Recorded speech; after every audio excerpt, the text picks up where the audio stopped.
Hello everyone. आज हम लोग सॉल्व करेंगे एक्सरसाइज 7.1 का क्वेश्चन 5। क्वेश्चन 5 में दिया गया है कि चार दोस्त एक क्लासरूम में पॉइंट ए बी सी और डी पर बैठे हुए हैं। उसके बाद चंपा और चमेली नाम की दो दोस्त क्लास के अंदर आती हैं और कुछ देर तक ऑब्जर्व करने के बाद चंपा बोलती है कि क्या तुम्हें नहीं लगता कि ए बी सी डी एक स्क्वायर है। लेकिन चमेली इस बात से डिसएग्री करती है। आपको डिस्टेंस फार्मूला का यूज करके बताना है कि कौन सही है, यानी अगर स्क्वायर हुआ यानी चंपा सही है, अगर स्क्वायर नहीं हुआ मतलब चमेली सही है।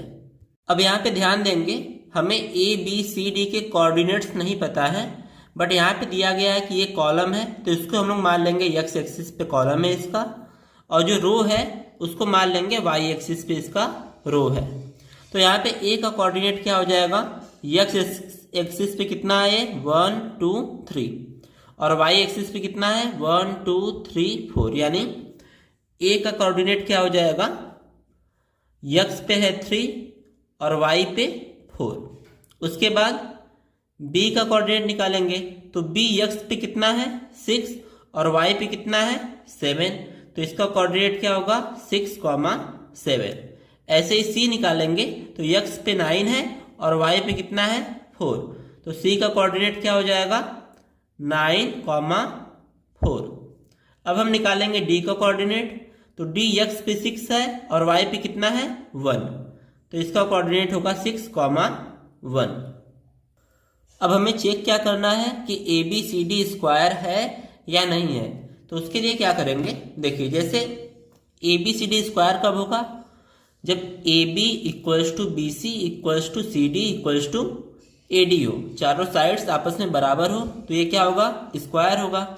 लेकिन अगर चारों साइड आप बराबर दिखा रहे हैं तब तो ये रोम्बस भी हो सकता है, क्योंकि रोम्बस की भी चारों साइड्स क्या होती हैं इक्वल होती हैं। तो केवल बराबर दिखाने से काम नहीं चलेगा, स्क्वायर के लिए आपको और क्या दिखाना पड़ेगा, जो एंगल डी है वो 90 दिखा दीजिए, यानी सभी एंगल्स इसके क्या होते हैं 90 होते हैं, बट रोम्बस के सभी एंगल्स 90 नहीं होते हैं। लेकिन यहाँ पे 90 डिग्री आप दिखाएंगे कैसे, इससे अच्छा है आप इसके डायगोनल्स को इक्वल दिखा दीजिए, क्योंकि जो स्क्वायर होता है उसके जो डायगोनल्स होते हैं यानी जो बी डी और ए सी हैं ये दोनों आपस में क्या होता है बराबर होता है। लेकिन रोम्बस के केस में जरूरी नहीं है कि जो ए सी है वो बी डी के इक्वल हो। देखिए यहाँ पे जो बी डी है वो ए सी से बड़ा लग रहा है, यानी अगर बी डी और ए सी को भी इक्वल दिखा दें हम लोग तो ये फाइनली क्या प्रूफ हो जाएगा स्क्वायर।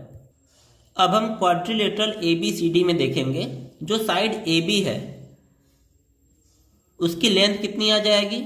लेंथ का फार्मूला होता है square root of x2 minus x1 का whole square plus y2 minus y1 का होल स्क्वायर। तो यहाँ पे देखिए ए बी निकालना है, यानी x1 ये होगा और x2 ये होगा, तो ए बी की वैल्यू क्या आ जाएगी square root of x2 minus x1 यानी 6 माइनस 3 का स्क्वायर प्लस y2 7 होगा और y1 क्या होगा 4, तो यहाँ पे क्या होगा 7 माइनस 4 का स्क्वायर। तो ए बी की वैल्यू क्या आ जाएगी स्क्वायर रूट ऑफ 6 माइनस 3 करने पे 3 आएगा और 3 का स्क्वायर कितना होता है 9 प्लस 7 माइनस 4 करने पे भी 3 आएगा और 3 का स्क्वायर कितना होगा 9, तो ए बी की वैल्यू क्या आ जाएगी 9 प्लस 9 यानी स्क्वायर रूट ऑफ 18। आप चाहें तो इसे 3√2 भी लिख सकते हैं या फिर ऐसे भी छोड़ सकते हैं। नेक्स्ट हम फाइंड करेंगे बी सी। तो यहां पे ध्यान देंगे बी है आपका 6 7 और सी कितना है 9 4, तो यहाँ पे डायरेक्टली फार्मूला में वैल्यू पुट करेंगे तो x2 हो जाएगा 9 और x1 हो जाएगा 6, तो फाइनली क्या मिलेगा 9 माइनस 6 का स्क्वायर प्लस y2 होगा 4 और y1 कितना होगा 7, तो 4 माइनस 7 का स्क्वायर। इसको सॉल्व कर लेते हैं तो 9 माइनस 6 करने पे 3 आएगा और 3 का स्क्वायर कितना होगा 9 प्लस 4 माइनस 7 करने पे माइनस 3 आएगा और माइनस 3 का जब स्क्वायर करेंगे तो माइनस कैंसिल हो जाएगा और 9 आ जाएगा। तो फाइनली इसका क्या आया वैल्यू स्क्वायर रूट ऑफ 18। आप इसे चाहें तो 3√2 लिख सकते हैं। नेक्स्ट हम फाइंड करेंगे सी डी। तो यहाँ पे ध्यान दीजिए, सी की वैल्यू है 9,4 और डी कितना है 6,1। तो यहाँ पे क्या हो जाएगा, x2 क्या होगा 6 होगा और x1 कितना होगा 9। तो फाइनली क्या मिलेगा 6 - 9 का स्क्वायर प्लस y2 है 1 और y1 कितना है 4, तो 1 - 4 का स्क्वायर।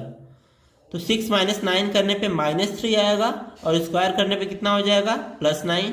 ऐसे ही 1 - 4 करने पे 3 आएगा, -3 आएगा और -3 का स्क्वायर करेंगे तो कितना हो जाएगा 9। यानी सी डी की वैल्यू कितनी आ जाएगी √18, या फिर आप चाहें तो इसे 3√2 लिख सकते हैं। नेक्स्ट हम फाइंड करेंगे ए डी। तो ए डी फाइंड करने के लिए यहाँ पे x1 y1 है और ये है आपका x2 y2। तो क्या हो जाएगा x2 - x1 यानी 6 - 3 का स्क्वायर प्लस y2 - y1 यानी 1 - 4 का स्क्वायर।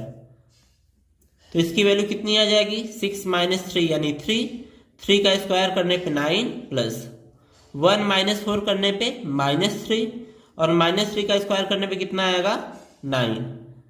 तो यहां से हमें क्या मिला √18 यानी ए डी की वैल्यू क्या आ जाएगी 3√2।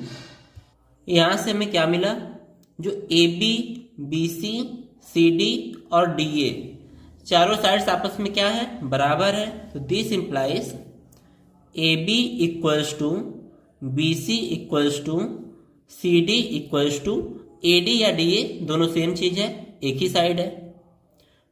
अब स्क्वायर के लिए हमें और क्या दिखाना पड़ेगा कि जो इसके डायगोनल्स हैं वो भी आपस में क्या है बराबर है। तो यहां से हमें बी डी और ए सी को भी इक्वल दिखाना पड़ेगा, तभी हम प्रूव कर पाएंगे कि ये स्क्वायर है या रोम्बस है। तो यहां से हम बी डी निकालेंगे। तो बी का कोऑर्डिनेट है 6 7, तो बी डी इक्वल्स टू कितना हो जाएगा √, ये है आपका बी और ये है आपका डी। तो x2 - x1, तो x2 6 है और x1 भी कितना है 6 है, इसका स्क्वायर प्लस y2 - y1 यानी 1 - 7 का स्क्वायर। तो बी डी की वैल्यू क्या आ जाएगी, ये तो 0 हो जाएगा और 0 का स्क्वायर करेंगे तो 0 ही आएगा। और 1 - 7 कितना होता है -6 और -6 का स्क्वायर करने पे कितना आएगा 36। तो बी डी की वैल्यू क्या आ जाएगी 6। उसके बाद हम लोग निकालेंगे ए सी। ए सी क्या हो जाएगा आपका, ए का कोऑर्डिनेट है 3,4 और सी का कोऑर्डिनेट है 9,4। तो यहां से x2 9 और x1 कितना है 3, तो 9 - 3 का स्क्वायर प्लस y2 कितना है 4 और y1 कितना है 4, तो 4 - 4 का स्क्वायर। तो AC की वैल्यू क्या आ जाएगी, AC इक्वल्स टू √9 - 3 करने पे 6 आएगा और 6 का स्क्वायर कितना होता है 36 और 4 - 4 करने पे 0 आएगा और 0 का स्क्वायर करेंगे तो 0 हो जाएगा। तो AC की वैल्यू क्या आ जाएगी 6। तो यहां से हमें क्या पता चला, जो BD और AC है, this implies BD equals to AC। Therefore अब ध्यान देंगे, इसके साइड्स भी आपस में इक्वल है और डायगोनल्स भी बराबर हैं। तो आप चाहें तो इसे इक्वेशन 1 बना लीजिए और यहां पे equation 2। Therefore from equation 1 and 2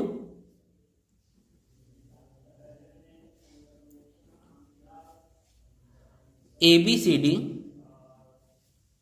is a square. और इस बात के फेवर में कौन थी, चंपा थी। तो हेंस चंपा इज करेक्ट।